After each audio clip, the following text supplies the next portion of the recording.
Right, morning everybody. Today we're talking about our,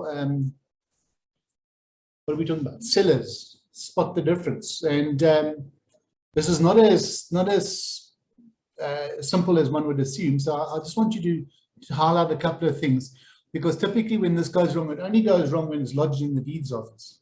Okay, and then when it's lodged in the deeds office, the inspector on level 1 has a look at this and he says, hey, hang on, this is not the right seller.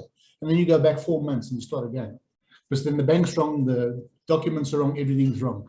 So it's stuff that you have to get right, and you must listen, get it right. It's not hard, and it's inconvenient, and it's a real pain, but it's what you do for a living. So welcome to your life. Okay. Right. So the first thing we're going to start with is, who are these sellers that we speak about? And can you see that? I've got a test for you. Right. Who wants to have a go at the test? Let's have a look here. I'm just trying to widen my view of you guys because I can see some of you are hiding. Okay. So here's the test. Who can spot, who thinks they know who the deceased estate guy is? Pick a number. 1, 2, 3, 4, 5, or 6. Who's the deceased estate? Does anybody know? Come on, win a cup of coffee from me. Number one.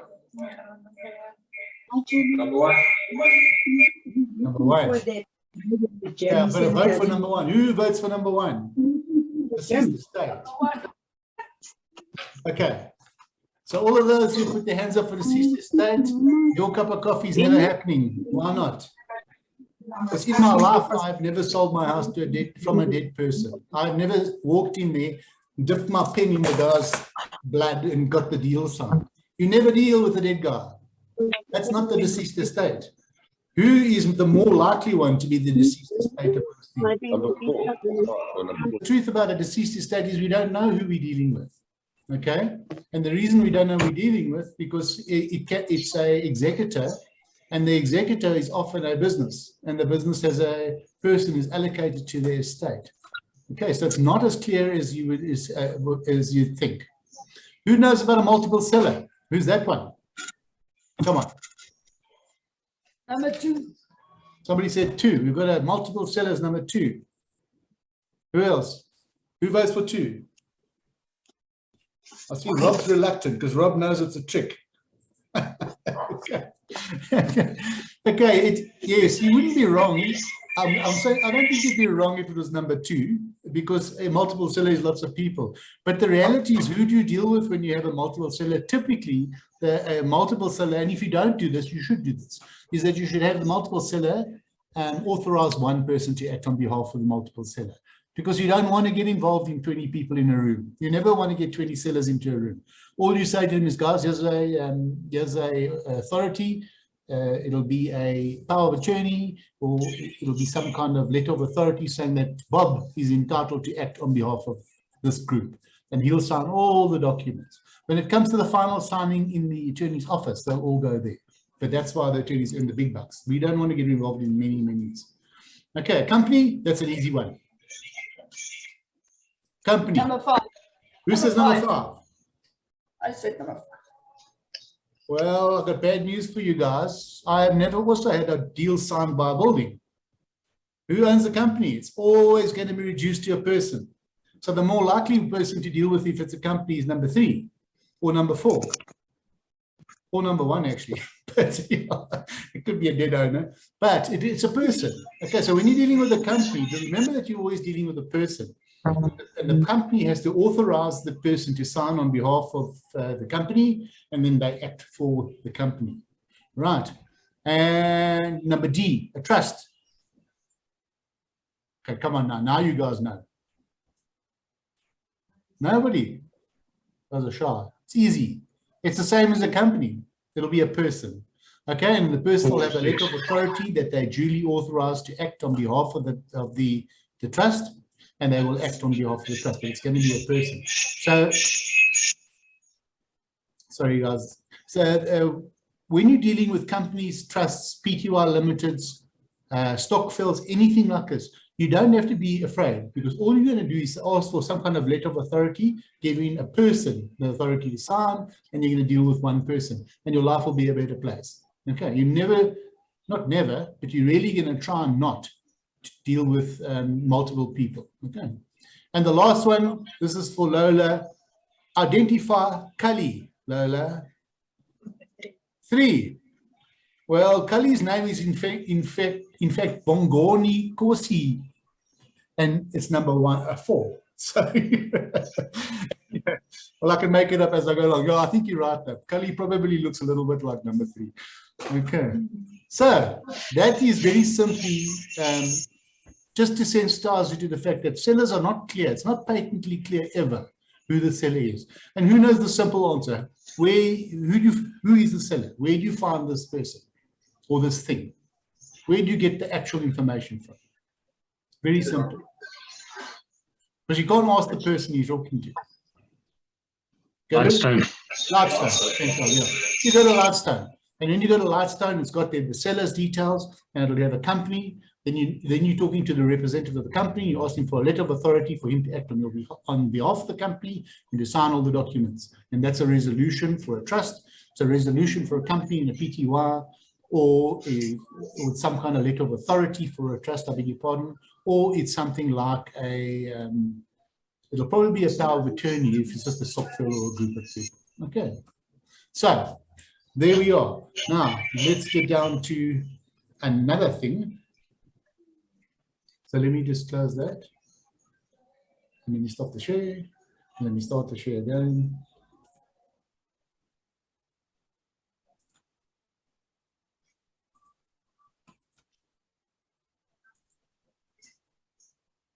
Right, now you deceased estates.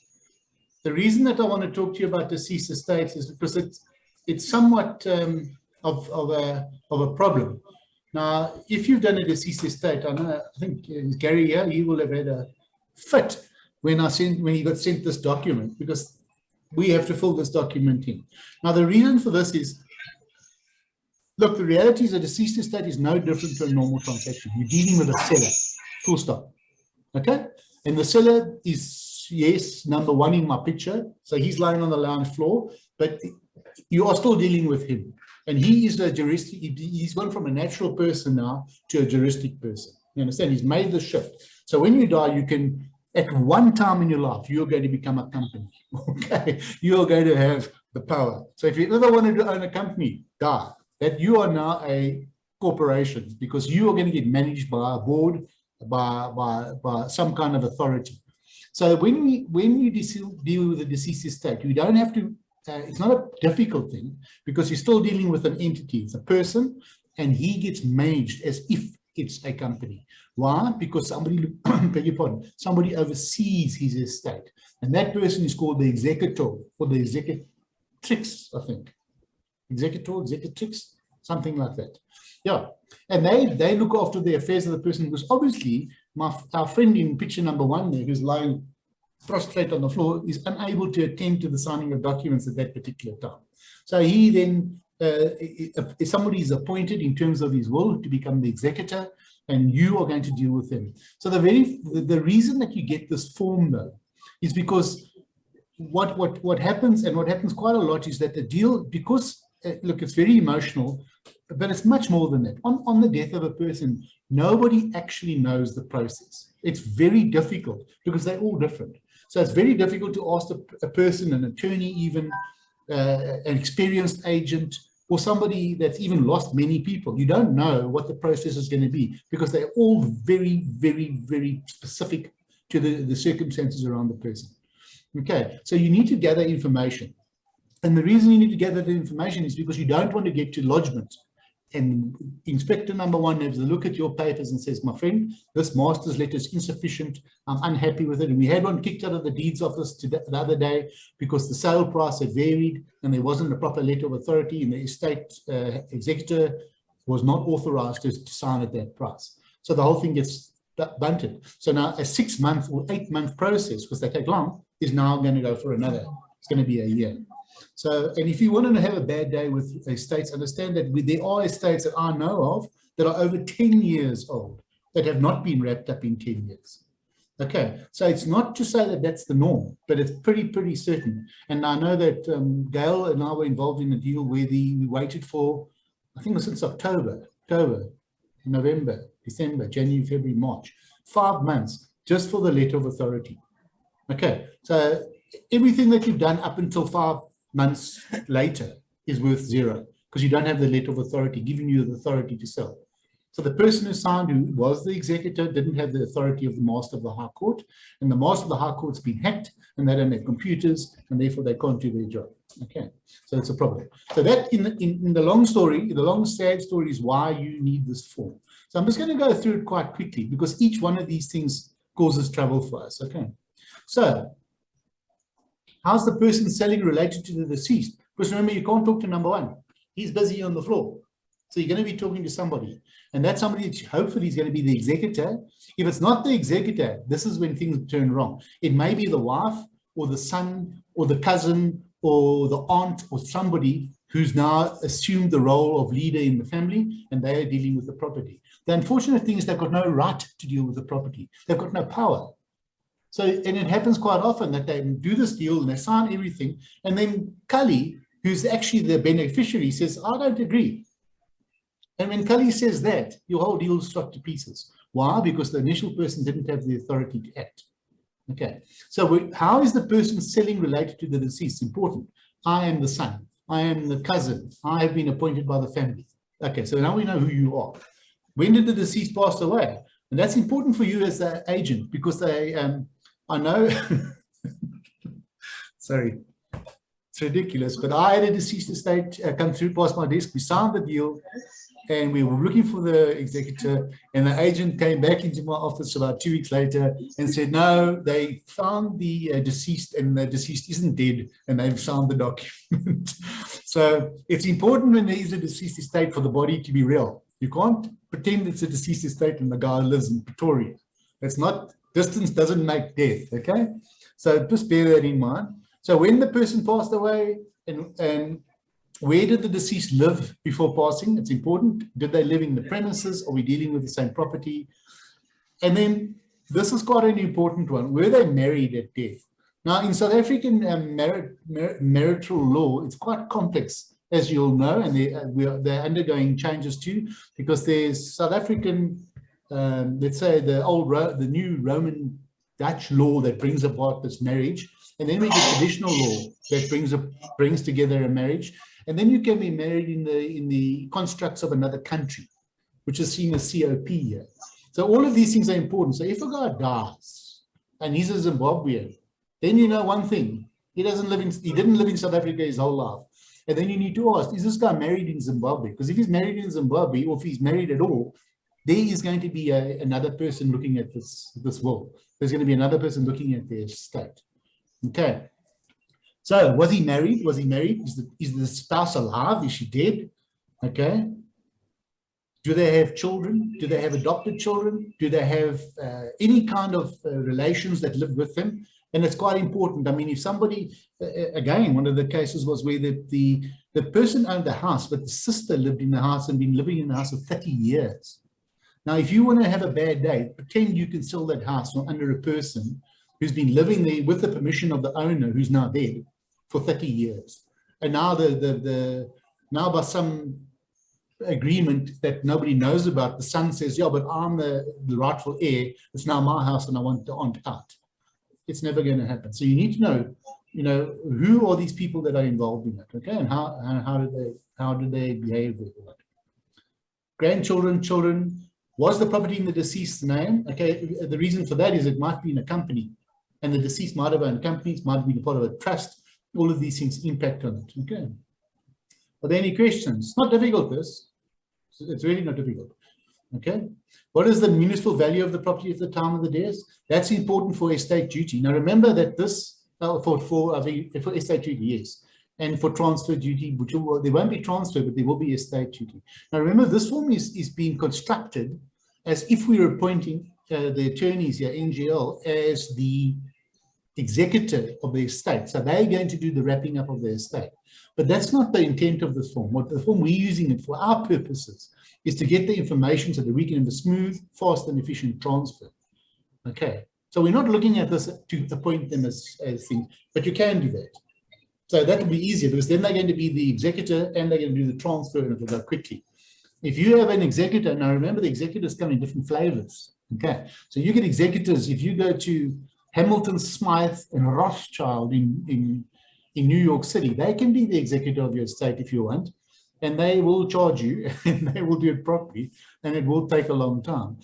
So they're a good company to have, and they'll have tars and everything. Or you can get Cully van Tonder and his friend Mikey from Badar, who are a fishing expert on the Vaal Dam and executor of estates, because you just have to become an executor of estates, and they will do the whole process for you for a very small and reasonable fee. Now that's a lovely thing to do, but you've got to decide now who this executor is. So when you're talking to a deceased estate and they want to sell, you need to ask them the very first question: have you appointed an executor? And if they go, yeah, my friend Cully, you slap them immediately. Say, Cully's not an executor. He does fly fishing on the Vaal River, my friend. Let me appoint somebody properly. And you refer them to an attorney or somebody who does proper executorship, like this wills and executor division of NGL. And the only reason is because then they do both. They do the transfer and they do the thing, and it will happen seamlessly, and we can at least be involved and reported on your deal. If you appoint Cully from Radar and you phone him on Wednesday morning, you'll find to your shock and horror that he can't give you a report because he's fishing on Wednesday mornings. And then on Tuesdays, he's got bowls, and you'll never get a report. And all they'll keep saying to you is, oh, the master's office, the master's office. And you will wait, as I did and Gail did, for 5 months for a flipping letter. Why? Because it's not their full-time job. Okay, so this form is designed for the take on of an estate by a executor, somebody who professionally does this for a living. And remember, you can appoint anybody to be your executor. You can appoint me to be the executor of your estate. And what people do is they appoint their spouses, and then the spouse then would co-appoint a professional, because you do need a professional. Remember, you've got to call for banks, letters, death certificates, all the insurance companies, and you've got to know who to ask for what, so that you can get it together, because it's got to go to the High Court to get signed off. Yes, Anton is actually dead. We agree. Boom, estate's closed. You can't do that if it's the first time. You won't know what to do. You won't know who to talk to. Okay. So you need to appoint somebody else, just by the way. Right. Will the property be sold or transferred? What is the meaning of that? Who knows why it could be sold or transferred? Anybody know? How can there be two options here?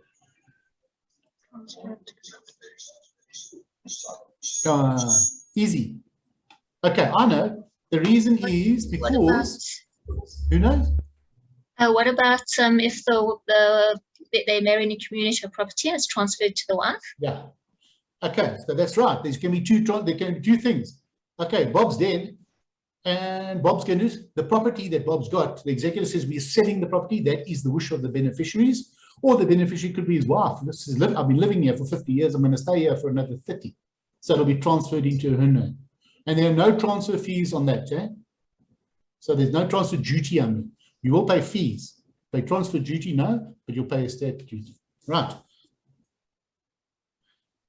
Did the deceased leave other assets? Now that question has got to do with them taking on the whole estate. This has really got nothing to do with us. So that one is irrelevant unless they are, the attorney is going to take it on. Has the estate been reported, and has the letter of executorship authority been issued? That then, number 12, is the most important thing, because you can't take the offer without that. And you can't say, oh, it's my husband, I'm the executor, I've been appointed, and it's in the will and everything's sorted and I'll sign for you. Where's the letter of authority? Because remember, the dead guy's lying in the lounge. You're not your executor. You can think you are the executor, but you're not the executor until you've got the letter from the master of the High Court, because the master's got to agree. And why does the master agree? Because the master's got to see the death certificate and say, yeah, the oak is actually dead. And it's not like Cully, he's trying to sell his wife's house without her knowing about it, because she's in Fenton's dog with Mikey. That happens too. Okay, so these are the simple checks that we need to do. Is there a death certificate? And it's a good practice for you guys to look at this document when you're going into the mandate stage, and you're going to get the defects list. If it's a deceased estate at that time, at the mandate stage, you should get this. Why? Because it'll trigger something. If the deceased beneficiary or the remaining spouse or what says, oh my word, I haven't got a executor. Then it's better to know that now than when you get a sale in 3 months' time, and then you find out, oh, I haven't got the letter, and then you can't do the deal. So rather get this stuff early. I know it's a bit of a schlep, but it's also when you get people to sign pieces of paper and fill in forms like that, they start committing to you. You know what I mean? And then you've got engagement with them. Now, it's very unlikely that I sign a letter like this form with a client. I get the defects list. I get this form signed. I've got an authority to sell. It's not even a sole mandate. And then I put the house on the market, and Remax and Pam Golding are on the phone to them. Hey, we want to sell. And she's going to say, no, I'm already dealing with somebody. And the first question a good agent will ask is, have you signed a piece of paper with them? And they're going to say, yeah, I've signed a couple of pieces of paper. And they're going to go, oh, shit, he's got a mandate. Because they won't even ask if they've got a mandate. Or if you do ask a seller if they've got a mandate, they can say, I don't know. You know, I've signed so many pieces of paper with that man, and it's on this one. I don't need you right now. So protect yourself, get engaged. And the way to forge a relationship with the seller is to engage with them on a professional level like this. So don't leave it for 3 months and then get the offer to purchase and say, oh, by the way, are you the executor? And they're going to say, what are you talking about? I don't know about anything like that. That's not a professional way to act, and it's going to cost you time. It'll cost you another 3 months if you're lucky. Okay, the ID of the deceased, the death certificate of the deceased, the marriage certificate of the deceased, if applicable, the divorce decree, ID of surviving spouse, IDs of children, last will and testament.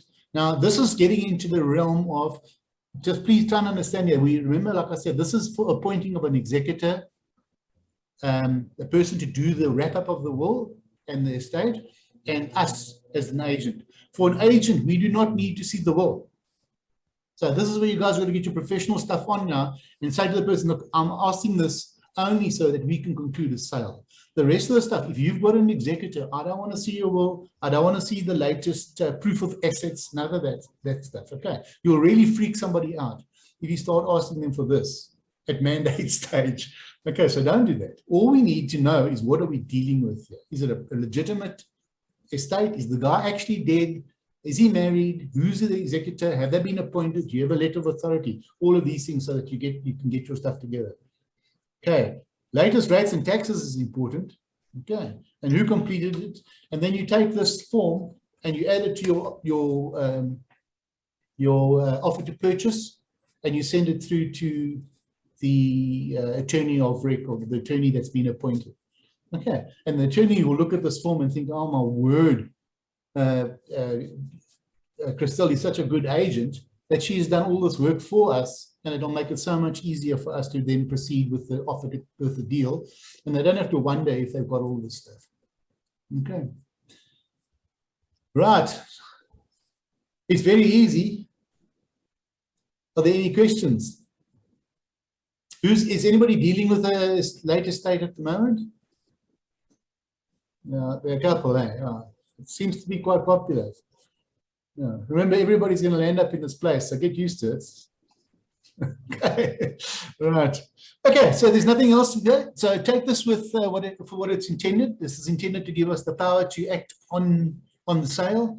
So you need, in a deceased estate, you need a mandate, and the mandate can only come from the executor. The executor can only be an executive if they've been appointed in the will, and they can only be appointed in the will and confirmed if they've gone to the master of the High Court, and the master has issued a letter of authority, and then the letter of authority and the mandate and your offer to purchase then form the basis of what we do for a living. Some of those questions you will remember are for the appointment of the executor, and that's where we get out of our depth, but we don't need to know that. We're trying to find out who we're dealing with. Remember my first picture, the guy on the floor, the building, the person, Kali. Who is it that they're actually dealing with, and is it the right person? Because if you get the wrong person, you're going to have a bad day. Right. Is Malcolm here? I'll have to say it. Guys, have a nice day and go and sell some houses.